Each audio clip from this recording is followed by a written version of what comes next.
apalah Buddhis juga masuk ya kan. Jadi kalau mau diceritain dipanjangkan jadi novel ya bisa dimasukkan juga itu. Ada filosof-filosof Kristen, Nahdlatul Tengahan atau apalah begitu kan ya bisa ya, masuk aja gitu kan. Nah, tapi kemudian bagaimana dia punya cara mencari kebenaran sendiri dengan ini kan cara anu ya apa namanya argumentologis ya. Ini juga menarik ya. Jadi mungkin ada sesi khusus nanti untuk mendalami yang seperti ini. Tapi tadi hanya untuk mengenalkan aja tadi ya kita supaya bisa melihat anu apa namanya filsafat secara lebih renyah kalau bahasanya Mas Dimas ini. Terima kasih Mas Reno. Baik, terima kasih Mas Nurdin. Selanjutnya ada Pak Budi Munawar Rahman. Silakan Pak. Oh, silakan di-unmute Pak.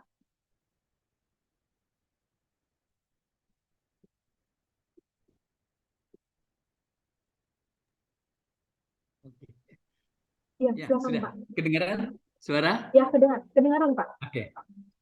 Terima kasih Mas Nurudin. Wah, keren banget.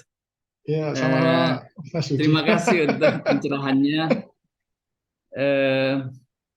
Memaparkan filsafat dengan cerita memang menarik ya. Dan saya tadi mengikuti dari awal sampai akhir merasa sebenarnya orientasi saya pribadi juga begitu seperti cerita itu. Saya merasa bahwa filsafat yang tradisional itu memang berujung pada macam Rumi begitu. Nah, kalau ingat dulu baca Dunia Sofi, ya Dunia Sofi juga dengan bercerita seorang anak siapa namanya Sofi Amundsen apa yang dia dapat surat dan kemudian berpetualangan dengan sejarah filsafat. Tapi saya mulai ragu sekarang ya. Kalau tujuan misalnya cerita tadi ya Pak Mulyadi itu punya tujuan pasti kan memang sesuai dengan orientasi filsafatnya ya. Dia membawa orang pada kesadaran bahwa ada satu kebenaran di luar rasionalisme, empirisisme atau saintisme atau apalagi ya psikologisme gitu ya. Dan kebenaran itu adalah kebenaran yang tidak terbayangkan dalam filsafat modern lah kira-kira begitu. Kalau di dalam epistemologi sekarang ada peta yang sudah baku ya, paling tidak ada 4 atau 5. Yang pertama itu tadi disebut juga di cerita itu rasionalisme, empirisisme, dan dalam debat rasionalisme empirisisme itu Immanuel Kant muncul, yang lain-lain muncul ya termasuk Freud tadi.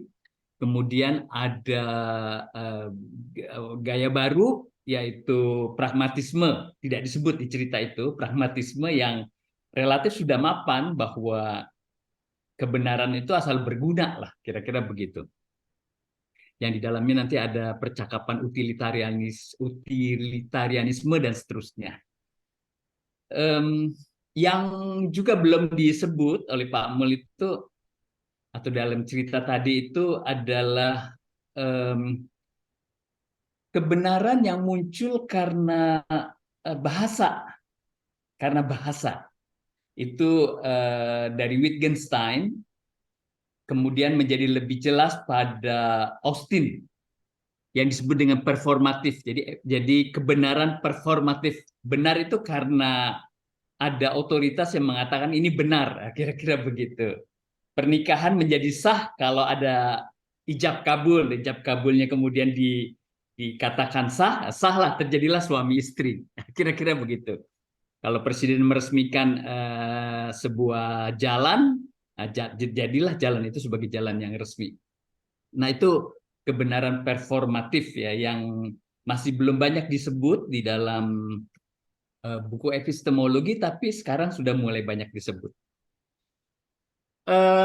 Tadi yang Mas Nurudin kemukakan itu kan kebenaran yang tradisional, kebenaran yang sudah lama dikemukakan dalam filsafat tradisional, filsafat perennial, kebenaran yang eksperiensial kebenaran dengan kehadiran Tuhan ya, knowledge by presence, dan itu sangat kuat dalam agama-agama sebenarnya, dalam dimensi tertinggi agama-agama apapun ya, kebenaran di mana rasa kehadiran itu muncul.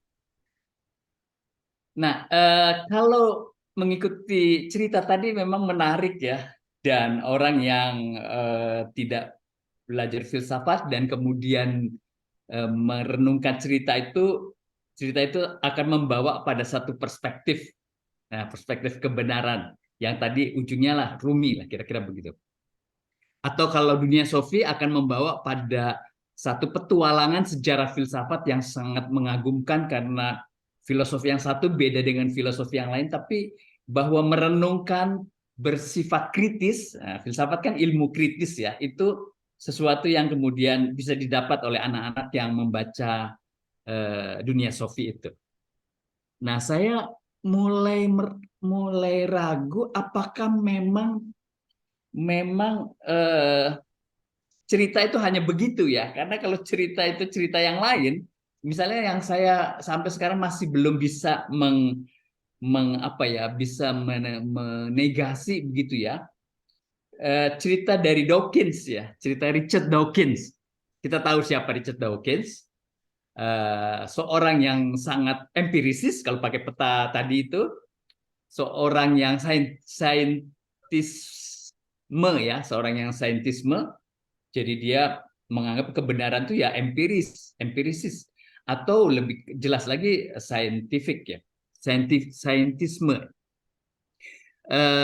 Itu buku yang saya baca itu The Magic of Reality.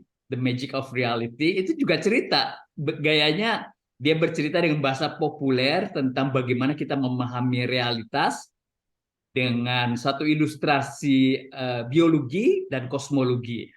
Dan cerita dari awal sampai akhir, ujungnya itu ya bahwa kita bisa merefleksikan dunia realitas kita ya secara empiris. Orang kalau baca Dawkins dan terpesona dengan cerita Dawkins, tentu akan menjadi seorang mungkin saintisme ya, mungkin ya saintisme. Harta karunnya itu di saintisme. Nah, jadi ini memang kehebatan para filsuf, bikin ceritanya sendiri-sendiri. Seperti Descartes bikin cerita itu yang tentang keraguannya itu, dan kemudian sampai bahwa keraguannya itu sebenarnya sifatnya hanya metodis, karena dia percaya tidak mungkin Tuhan berbohong kan. Jadi apa yang dia lihat dalam realitas itu pasti benar, dan seterusnya. Nah, jadi menarik. Filsafat itu selalu penuh dengan cerita ya, narasi-narasi. Dan setiap narasi kalau kita percaya itu menjadi kebenaran. Jadi misalnya kalau saya percaya pada Rumi, saya akan bilang, oh Rumi lah kebenaran tertinggi ya. Tapi orang yang nggak percaya Rumi akan menganggap ya itu kepercayaanmu, boleh-boleh aja gitu ya. Jadi tergantung akhirnya kalau belajar filsafat kita percaya pada siapa. Atau, nah ini yang sedang sekarang saya alami, sebenarnya akhirnya yang penting itu di tengah klaim-klaim masing-masing filosof yang tidak ada cara untuk membuktikan bahwa dia benar atau dia salah, karena semua ini filsafat dan punya hak untuk mengklaim kebenarannya. Nah, ada epistemologi yang kelima yang saya mulai rasakan bahwa sebenarnya ini lebih bijaksana dalam kita belajar filsafat ya, yaitu epistemologi yang dialogis. Jadi akhirnya sebenarnya kita pelajari semua, kita lihat kekuatan kelemahannya, dan kemudian kita mungkin maju sedikit lah, kayak Popperian gitu, maju sedikit, tapi sebenarnya kita nggak akan pernah sampai kepada kebenaran tersebut. Itu modelnya Karl Popper kan seperti itu. Nah, jadi ini menarik. Ya, jadi filsafat memang begitu. Tidak pernah ada finalnya. Beda dengan ilmu pengetahuan, filsafat itu selalu akan kembali kepada sejarahnya. Ini sebuah skandal ya, skandal filsafat menurut ilmu pengetahuan.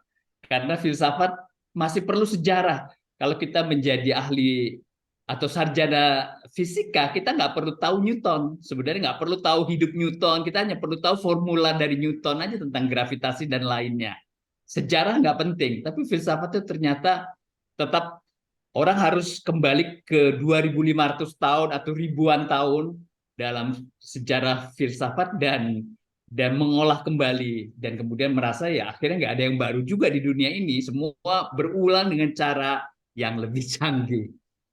Jadi ya begitulah, kita punya 3 bidang pengetahuan kan, agama, filsafat, sains, dan masing-masing punya caranya sendiri-sendiri yang mungkin dalam dialog itu sebenarnya kita akan mendapatkan kekayaan dari bagaimana manusia sekarang itu berefleksi tentang dirinya, tentang alam, tentang Tuhan, dan seterusnya. Terima kasih Mas Nurudin untuk inspirasinya malam ini. Saya juga jadi terus yakin berfilsafat itu tetap penting, tidak perlu jatuh pada saintisme. Ya, begitu aja. Saya tanggapi langsung itu gimana? Iya, silakan Mas. Ya, terima kasih atas komentarnya Mas Budi. Jadi karena ini sifatnya pengantar, mungkin yang nanti dalam-dalam tadi kayak metafisika itu mungkin harusnya nanti Mas Budi yang ngasih. Siap. Tapi ya, kalau saya kan tadi udah bilang, ya memang kalau kita membahas misalkan dunia sofi gitu kan, mungkin agak sulit ya untuk memotong chapter misalkan mana. Kemudian kalau ini kan saya lihat tulisannya singkat, tapi kemudian lumayan bisa memotret apa namanya, dari Yunani, kemudian Barat modern paling enggak itu kan.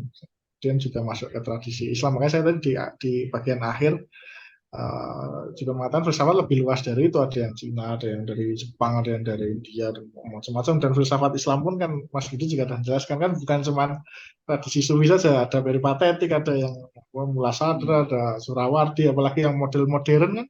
Nah itu tambah banyak juga. Tapi untuk kira-kira merasakan lah ibaratnya semacam itu.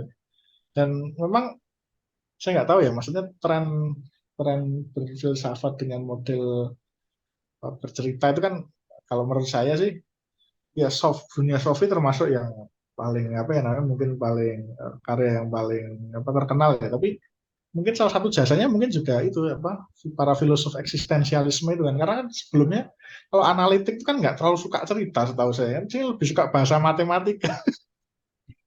Dan tapi ternyata tadi Mas Budi bilang, ternyata sekarang pun saintis seperti Richard Dawkins pun pakai cerita. Jadi ternyata mereka juga akhirnya nggak bisa lepas dari situ. Kalau menjelaskan, waduh, rumus begitu, kan ya, ini apa ya? Nggak laku nanti mungkin. Jadi sains pun ternyata butuh narasi, dan narasinya pun ternyata dengan narasi filsafat. Saintis semua kurang berarti kan? Nggak bisa pakai bahasa matematika semua itu. Iya, menarik sih. Dan ya memang betul bahwa setiap tokoh pasti akan punya apa namanya, kecenderungannya masing-masing, biasanya untuk mengungkapkan ya pemikirannya ya, biasanya supaya lebih mudah begitu kan. Ya, misalkan seperti para filosof eksistensialis, Kafka, kemudian Camus dan lain itu kan sebenarnya isinya tentang absurditas kan, sebenarnya untuk menjelaskan absurditas kehidupan. Tapi kalau dengan novel kan lebih mudah. Begini tuh, misalkan ada siapa sih yang nulis yang kayak kecoa itu ya, berubah jadi metamorfosis apa ya, Kafka ya, model-model yang aneh absurd gitu tiba-tiba ya seperti itulah. Jadi dengan menggunakan ilustrasi kan orang lebih nyambung. Oh iya ya, kita absurd ternyata hidup kita. Atau apa itu yang apa, jadi lebih mudah ada kayak visualisasi. Kalau zaman sekarang paling gampang film lah gitu kan. Oh itu yang kayak begitu itu, jadi kadang-kadang kan seperti itu.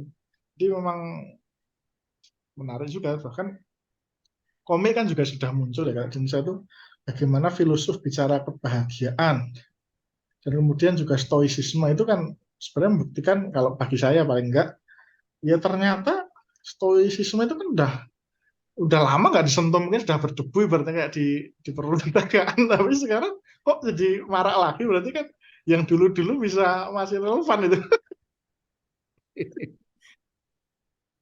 Ya, kemudian bahkan Plato juga masih dipakai, tapi mungkin lebih di kalangan akademik ya, misalkan seperti filosof Eropa juga masih banyak mengapakan. Jadi maksudnya ya sebenarnya mungkin ya itu filsafat tidak bergerak seperti sains yang sains dalam arti yang positivisme, jadi dia geraknya itu terus linear begitu kan, tapi dia mungkin kadang kembali lagi, kadang ada juga yang meneruskan, jadi mungkin jalannya bukan linear tapi multi linear atau gimana ya, mungkin ya macam-macam lah, kayak mungkin kayak internet mungkin kan bisa kemana-mana. Ya, kayak web gitu kan, jadi nggak ada pusatnya, jadi bisa ke sini bisa ke sini, ada yang ngambil lagi Plato, ada yang masih mau melanjutkan pakai apa misalkan apa itu namanya, siapa ya sekarang sekarang misalkan masih melanjutkan pakai Deleuze atau apa, ada yang kembali lagi ke Freud kan kayak gitu. Jadi mungkin jalannya banyak tadi yang dijelaskan Mas Budi, tapi saya juga sepakat bahwa mungkin kalau dalam konteks seperti yang saya tadi bilang, bahwa kalau contohnya ada orang yang pingsan itu di jalan, ya kalau bahasanya kan kita di level fenomena ya, jadi ya mungkin kita paling nggak itu kita bisa melihat kacamata lain. Kalau bahasa saya mungkin filsafatnya lebih komparatif lah, jadi kita bisa mengkaji dari filsafat Barat, filsafat Islam, filsafat Cina, filsafat India gitu kan. Jadi kemudian oh ya ada perspektif yang itu ya, misalkan tentang manusia. Oh yang di sini misalkan banyakkan filsafat Barat misalkan sekarang lebih hero terhadap media sosial dan lain-lain, itu mungkin nggak ada di pembahasan apa itu namanya Plato apa namanya, saya kayak Konfusius gitu nggak ada, tapi kan setelah kita misalkan belajar dari siapalah filosof Christian Fuchs atau siapa itu yang biasa bahas teknologi, mungkin kita bisa compare itu dengan ternyata Konfusius ternyata mungkin aja juga ada yang pembahasan yang bisa mirip dengan itu. Jadi mungkin ya benar ya Mas Budi tadi ya, bahwa ya saling dari berbagai tokoh itu kita bisa merajut-rajut sendiri. Ya mungkin kayak web itu tadi ya. Kita bisa ke sini terus ke sana ke sini, Iya. jadi nggak ada linearitasnya gitu loh. Ya mungkin itu tanggapan saya. Terima kasih Mas Budi. Oke sih Mas. Hmm. Terima kasih Pak Budi, terima kasih Mas Nudin. Selanjutnya ada Dokter Nabil. Silakan Pak. Oh, ya, terima kasih Mas Nurudin atas pencerahannya. Sebelumnya saya mohon maaf karena saya ini masih belajar juga, backgroundnya medis ya.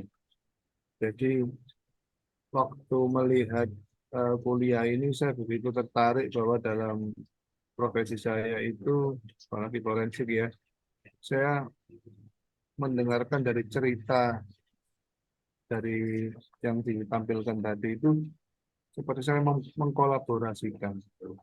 Tapi endingnya kebenaran yang saya ingin tampilkan juga harus saya putuskan. Jadi kalau misalnya kita memaksa untuk menjadi Rumi, tentunya kita juga mempunyai kekurangan. Jadi yang lainnya pun juga harus saya ikuti. Skeptisnya, ingin tahunya itu juga akan saya lakukan untuk membuat suatu keputusan. Pertanyaan saya, apakah sebagai seorang kayak profesional gitu kita mengkolaborasikan atau kita menjadi seperti Rumi? Kalau kita memaksa menjadi Rumi, kita seolah-olah kekurangan empirisnya. Tapi kalau kita tidak menjadi Rumi, kita akan berhenti. Padahal kita harus membuat suatu keputusan untuk melangkah lebih jauh. Bagaimana pendapat Mas Nurudin? Terima kasih. Ya, terima kasih Dokter Nabil atas pertanyaannya. Ya, apakah kebenaran itu mungkin sebenarnya simpelnya begini, apakah kebenaran itu tunggal atau bisa majemuk? Kalau kita melihat misalkan dari tradisi Al-Ghazali yang itu salah satu apa namanya sufi juga gitu. Jadi Al-Ghazali tidak melihat kebenaran sebagai sesuatu yang tunggal, tapi dia itu bisa bertingkat-tingkat. Jadi apakah panca indera itu kemudian dibuang? Tidak. Kita butuh panca indera gitu loh untuk apa itu namanya untuk berhadapan dengan objek tertentu, ya kan? Itu dibutuhkan. Tapi pada tingkatan tertentu mungkin kita tidak bisa sepenuhnya dengan panca indera. Kita butuh yang rasional, ya kan? Rasio. Jadi misalkan kan sesuatu kadang-kadang ini misalkan yang sehari-hari aja, misalkan apa betul apa namanya berita ini palsu atau tidak, mungkin kan kita tidak bisa mencek secara empiris verifikatif gitu, tapi kita bisa melihat misalkan dari logika yang dibangun oleh sebuah berita. Jadi semuanya ada tempatnya. Nah kemudian kalau Al-Ghazali mengatakan ya, tapi kemudian jangan mengatakan tidak ada kebenaran selain dari kebenaran yang itu. Tadi ibaratnya kalau menggunakan bahasa Mas Budi, misalkan ada kebenaran itu kan teori kebenaran ya. Jadi ada kebenaran empiris, kebenaran apa itu namanya kebenaran korespondensi, kebenaran koherensi, kebenaran pragmatis. Jadi misalkan kalau pragmatis itu begini, eh, pada satu waktu kita memang memakai plastik misalkan gitu kan. Ya itu kita terima sebagai kebenaran karena itu memang ya itu caranya untuk misalkan membungkus makanan. Tapi pragmatis itu kemudian berganti di masa kita misalkan oh ternyata nggak bisa kita hanya pakai plastik, harus plastik yang ramah lingkungan. Itu kan artinya bisa diganti-ganti gitu loh. Artinya kita tidak terjebak pada oh itu pokoknya begini atau kemudian enggak, tapi bisa bisa terus-menerus berubah sesuai dengan kebutuhan yang aktual. Jadi justru kalau kita melihat apa namanya kebenaran itu bukan sesuatu yang saling menegasikan tapi juga saling mengisi. Nah kemudian tadi fungsinya Rumi tadi apa sih itu? Tadi kan jenengan bilang soal Rumi. Ya betul bahwa kita penting misalkan memandang bahwa jangan-jangan realitas itu tidak hanya realitas fisik misalkan. Kalau tidak hanya realitas fisik, ada realitas yang di luar sana. Kita kan butuh cara mendekatinya yang berbeda. Kalau pakai panca indera kita nggak bisa. Gimana kita misalkan bisa menyeberangi apa namanya? Jangankan itu panca indera aja sangat lemah misalkan untuk kita manusia misalkan nggak bisa mendengar apa yang dengar hewan misalkan dia membutuhkan alat misalkan arti kan panca indera juga punya keterbatasan rasionalitas butuh keterbatasan di kalau dalam konteks yang untuk sampai masuk ke nomena kita butuh yang kalau dalam tradisi sufi ya kita butuh intuisi atau hati gitu.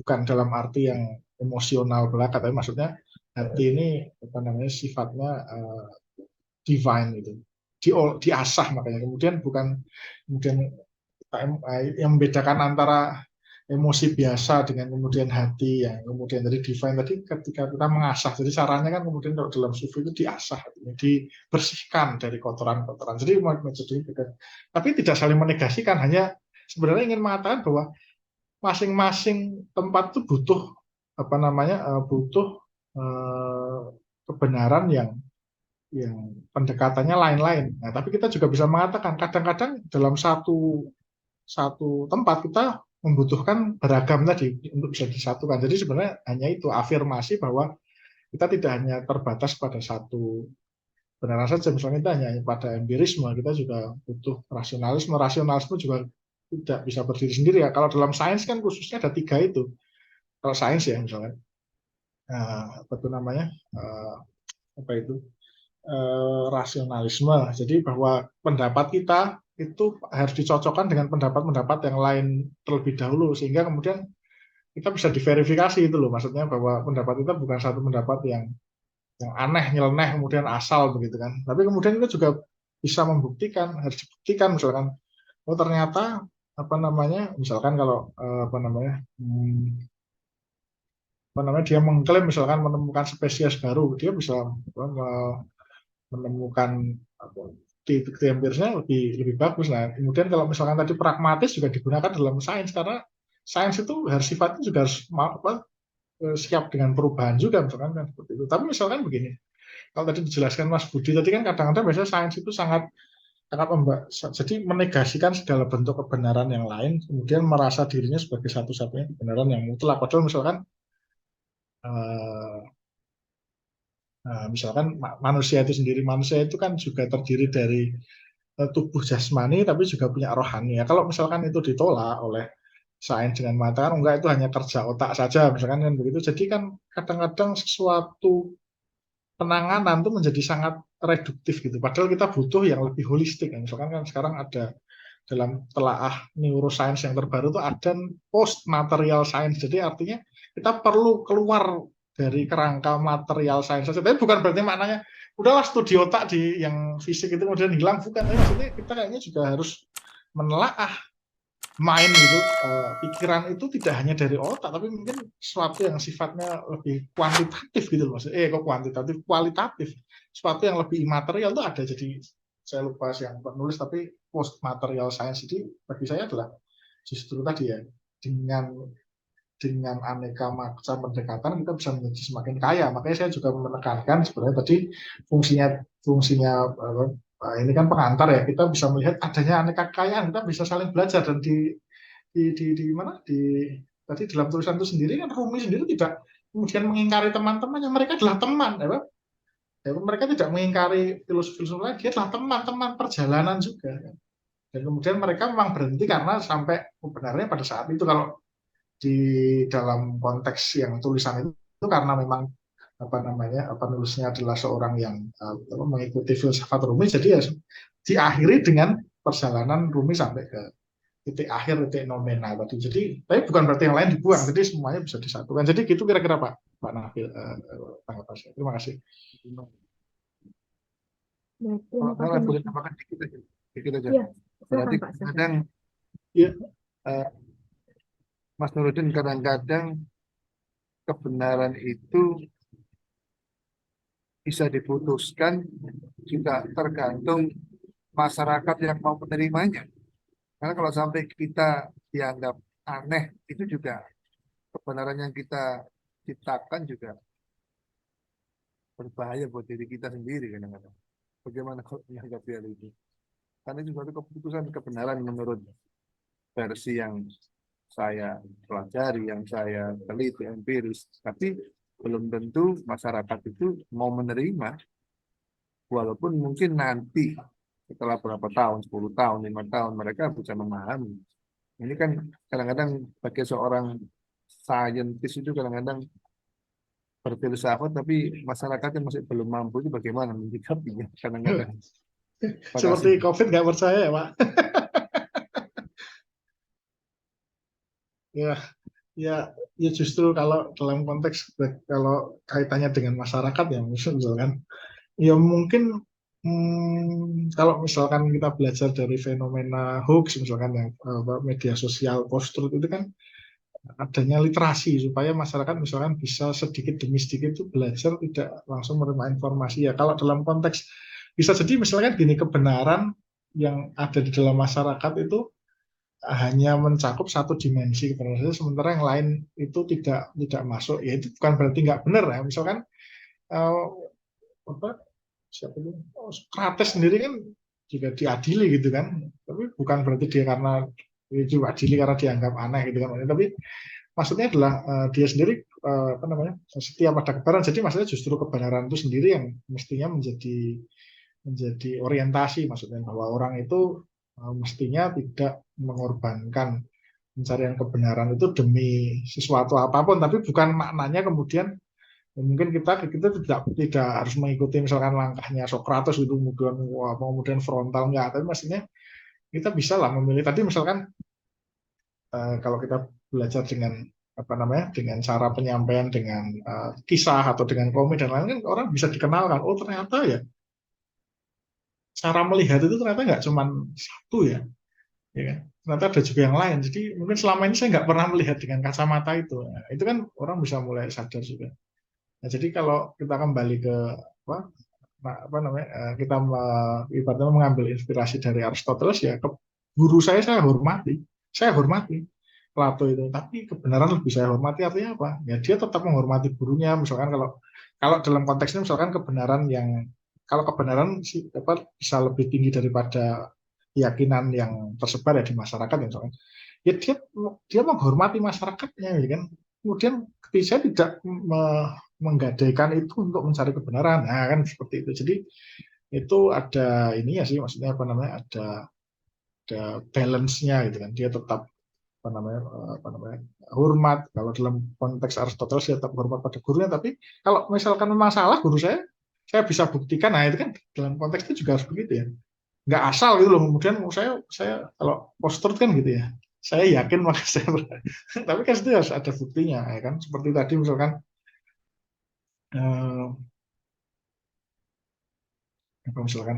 apa namanya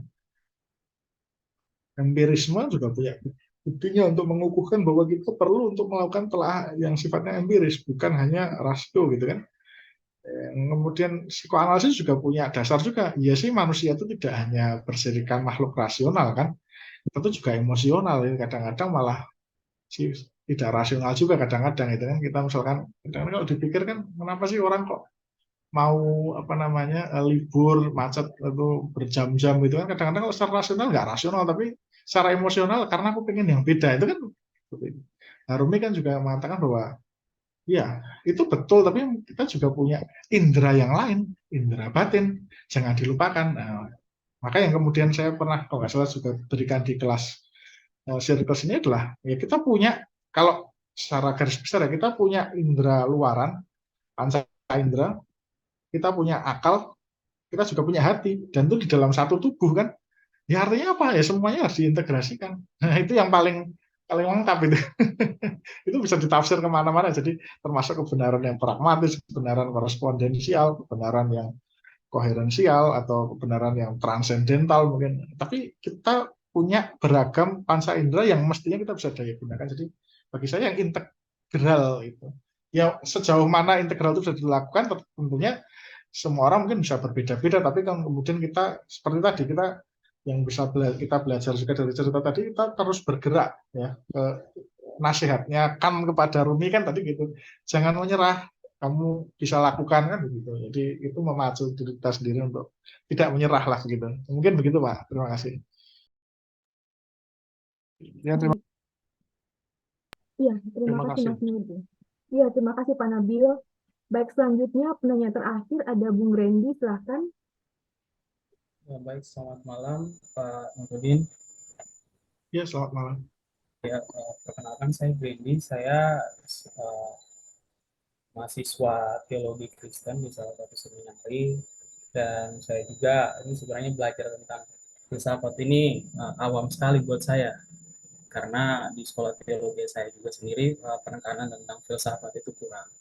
Kalau di semester 1 kami diajarkan cuma logika dasar yang untuk SKS, dan selanjutnya uh, pandangan tentang filsafat dan lain sebagainya itu memang tidak terlalu ditekankan, karena mungkin sekolah kami itu semi fundamentalis sebagai latar belakang teologinya masih ya semi fundamentalis lah. Jadi saya mau bertanya begini Pak, karena memang kalau mau dikatakan bahwa memang ada memang seperti jurang besar ya Pak ya antara filsafat dan juga pandangan teologi. Misalkan saja kalau saya dalam percaya saya di teologi Kristen itu kalau kita belajar memang kan filsafat itu eksis itu 400 tahun itu di masa keheningan sebelum adanya Isa, seperti itu Pak. Jadi memang ketika tidak ada suara kenabian, ya tidak ada nabi ataupun suara dari atas, maka manusia jadi lebih eksis dan filsafat itu muncul dan akhirnya banyak mempengaruhi. Tapi sepanjang jalan yang saya lihat bahwa ternyata dalam pandangan-pandangan maupun kalau orang-orang pendahulu kami, ya kan, juga kalau kami belajar itu seperti misalkan salah satu rasul itu Paulus juga memberikan pandangan apologetika, ya dia itu dengan perspektif menggunakan ilmu filsafat juga dalam membela iman kepada orang-orang yang non Yahudi pada waktu itu. Jadi di sekolah teologi saya ini mengajarkan ada perspektif untuk membangun kerangka berpikir teologis kami itu yang pertama, itu yang utama itu adalah kitab suci, itu yang paling utama. Lalu yang kedua tradisi yang diwariskan dari generasi ke generasi. Nah ketiganya ini baru rasio Pak. Lalu keempat itu baru pengalaman yang bersifat subjektif seperti itu pasti.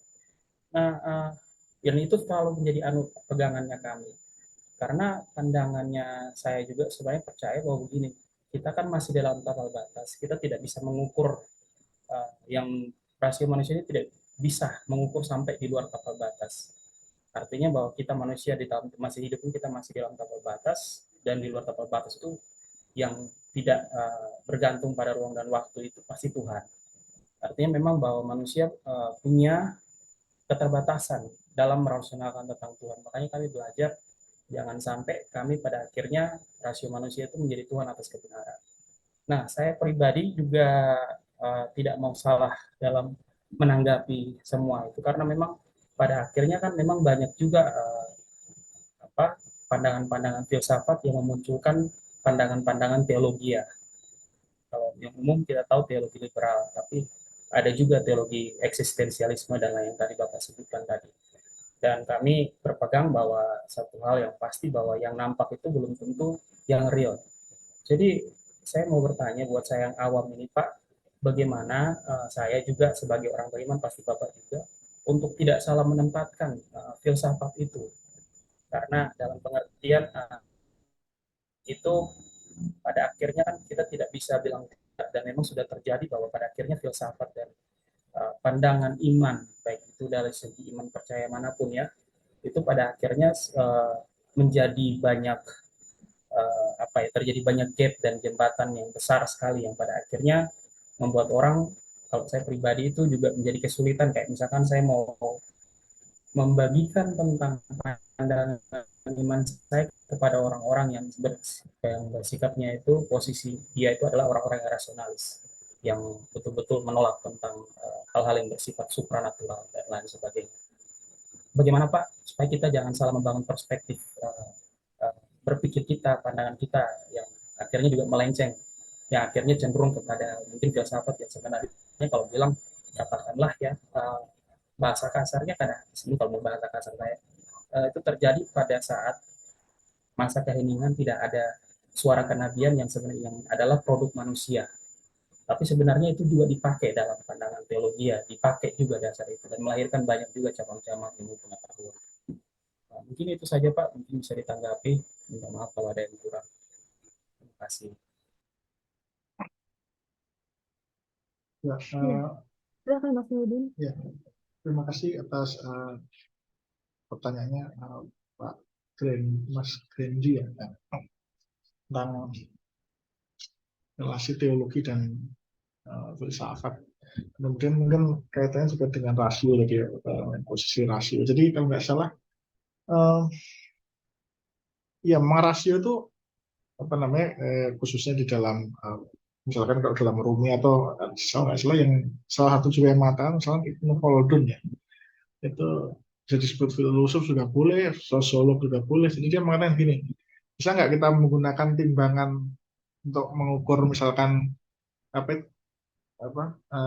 ini misalkan timbangan inilah timbangan barang itu untuk mengukur gunung, kan nggak bisa. Jadi kira-kira logika itu ada tempatnya untuk mengukur, juga mengukur sesuatu yang bisa ditimbang oleh itu, bukan untuk mengukur yang tidak bisa. Timbangan barang untuk menimbang gunung ya timbangnya malah rusak gitu kan. Jadi maksudnya dalam konteks itu siapa namanya Ibnu Khaldun sedang mengatakan bahwa ya rasio punya tempat dan untuk digunakan untuk hal yang tepat pula. Ya, kalau digunakan untuk yang tidak tepat ya nggak tepat juga gitu, malah rusak gitu kan. Nah, kalau apa namanya dari dikaitkan dengan soal kebenaran dan lain-lain, ya saya pikir kalau filsafat dalam arti yang luas ya, bukan dalam arti yang mungkin disiplin yang sudah sangat rigid gitu kan. Filsafat itu kan sebenarnya berangkat juga dari apa ya namanya, refleksi kritis akan dunia dan kemudian diri kita sendiri. Sebenarnya itu kan sebuah sikap yang sebenarnya sehat ya kan. Jadi apa namanya, apa sih seperti ini, saya itu sebenarnya siapa, kan bahkan saya lupa ada filosof Yunani yang mengatakan sebenarnya filsafat itu tujuannya sebenarnya sangat praktis. Jadi apa, membuat seorang yang membuat sesuatu yang duduk itu tidak seperti yang diduduki. Maksudnya begini, kalau yang duduk itu kan dalam konteks itu maksudnya batu, yang duduki manusia. Jadi manusia itu mestinya dia bisa mengembangkan dirinya sendiri. Batu itu kan statis gitu maksudnya. Dengan itu dia bisa mengembangkan diri dalam arti dia bisa merefleksikan hal-hal yang lain. Tidak posisinya tetap, kalau batu kan mau digeser-geser, mau di mana-mana bisa. Saya lupa yang katakan, tapi jadi fungsinya di situ. Nah kemudian kan kalau dihubungkan tadi dengan apa namanya, dengan iman ya, itu kan mungkin kita juga bisa belajar banyak dari tradisi filsafat, mungkin khususnya yang dibangun di era pertengahan ya. Atau bahkan begini ya, kalau menurut saya lupa di dalam bukunya Indian Philosophy, saya lupa yang nulis bagian itu siapa, tapi yang di antara yang nulis rada Kristen ya. Jadi kalau di dalam filsafat timur misalkan, filsafat non barat misalkan, memang agama dengan filsafat itu menjadi satu hal yang kayak nyatu gitu. Jadi tidak bisa agak dipisahkan dengan ketat. Jadi maksudnya apa? Artinya filsafat itu bisa kita tempatkan sebagai sesuatu yang bisa bersenyawa dengan agama gitu. Begitu juga misalkan dengan di dalam filsafat dalam tradisi Islam misalkan itu juga sesuatu yang uh, bisa tidak dilepaskan dari iman juga. Ya kan kemudian kalau yang dilepaskan dari iman kan biasanya kan yang filsafat yang modern ya. Kemudian modern itu juga dalam arti yang tertentu misalkan kayak ada yang mengatakan agama adalah sandu, ada yang mengatakan agama adalah ilusi, itu ada agama yang mengatakan hanya berpikir anak-anak begitu kan. Nah, itu kan kemudian dengan cara itu kemudian menjadi jauh. Nah, tapi kalau kita mungkin bisa mengambil inspirasi ya, bukan dalam arti setiap teori-teori dan apa, tapi kita tadi bisa belajar ya lewat itu tadi, lewat misalkan kita melihat dalam tradisi filsafat di timur seperti apa, tradisi dalam filsafat Islam, tradisi mungkin dalam filsafat Yahudi abad pertengahan, saya juga nggak ngerti. Itu bagaimana itu dua hal tadi, rasio dan iman itu bukan sesuatu yang bertentangan, tapi kemudian kedua-duanya bisa bersenyawa membentuk kebijaksanaan. Ya. Kan kalau tadi soal kenabian ya, di dalam Yunani kan tidak ada pembahasan tentang kenabian. Orang Yunani itu kebanyakan nggak percaya, bukan kebanyakan nggak percaya, memang di sana nggak ada gagasan soal kenabian gitu kan. Tapi misalkan di dalam tradisi Ibnu Sina misalkan itu dia Farabi sebenarnya sudah mulai sejak Farabi, dia sudah mulai merumuskan apa yang disebut sebagai filsafat kenabian. Jadi artinya membuktikan secara filsafati bahwa nabi itu mungkin. Kalau dalam filsafat kan mungkin, bukan kemudian istilahnya bahasanya gitu, mungkin itu suatu hal yang positif itu ada. Jadi artinya itu membuktikan apa? Bahwa filsafat dalam konteks itu malah justru mengembangkan bidangnya sendiri yang khas, bisa bersenyawa dengan iman dalam konteks itu kan. Karena kenabian sini maksudnya ya kenabian macam-macam gitu, karena di dalam tradisi filsafat Islam kan nabi sebelum Nabi Muhammad itu kan juga diimani, misalnya ada Nabi Ibrahim, ada Nabi Musa, ada yang lain-lain kan juga. Jadi itu satu yang khas nggak ada di dalam filsafat ini, tapi itu kan juga bisa dipelajari dalam konteks itu sehingga kita bisa menemukan satu persenyawaan. Nah kalau terkait dengan tadi mungkin kita juga bisa belajar misalkan dari filsafat yang lebih modern. Kalau dalam pendapat salah satu kalau nggak salah yang muncul juga di dalam tradisi Kristen ya, entah itu teologi atau filsafat ya. Jadi kemudian mereka mengembangkan apa yang disebut sebagai kajian comparative worldview. Jadi bagi mereka yang menjadi penting itu adalah sebelum kita berbicara dengan seseorang, kita harus memposisikan, ibaratnya kalau tadi saya menggunakan istilah kacamatamu itu apa sih? Sehingga kita bisa justru menyadari, oh kamu itu psikolog, ibaratnya gitu loh. Oh kamu itu dokter, jadi kemudian kita bisa, oh kalau begitu asumsimu seperti apa, kemudian kita baru bisa berdialog setelah kita memahami kamu pakai kacamata apa. Itu juga menarik sebenarnya dalam konteks itu. Jadi mirip dengan Kant, tapi dia bisa dalam konteks itu dia ingin mengatakan gitu, logika itu nggak hanya tunggal, karena tadi logika itu dipengaruhi kacamata. Jadi kalau dokter punya logika khusus, psikolog punya logika khusus. Nah tapi kalau comparative worldview itu adalah worldview naturalisme, worldview materialisme, worldview postmodernisme, worldview modern itu berbeda dengan worldview Kristen, dan kemudian harus didudukkan dulu. Kamu kacamatanya di mana? Nah, baru bisa berdialog. Nah itu juga menarik. Itu kan juga bagian dari kajian sifat komparatif. Jadi bagi saya mungkin banyak ya cara untuk kemudian kita bisa mendudukkan kembali soal iman dan kemudian filsafat, kemudian rasio, dan kemudian atau mau dibilang ya wahyu atau kemudian iman semacam itulah ya justru mungkin ya dari cerita tadi kita bisa mendorong ya bahwa tadi tidak hanya filsafat itu tidak hanya yang di barat ya, di timur itu sesuatu yang sudah dikembangkan ibaratnya masuk dalam tradisi Islam, dan mungkin juga saya kurang mendalam misalkan dalam filsafat Yahudi abad pertengahan. Filsafat Kristen kan juga sangat khas ya, misalkan seperti ada apa itu namanya Aquinas begitu-gitu. Jadi mungkin begitu tanggapan saya. Jadi itu bisa didialogkan. Terima kasih. Baik.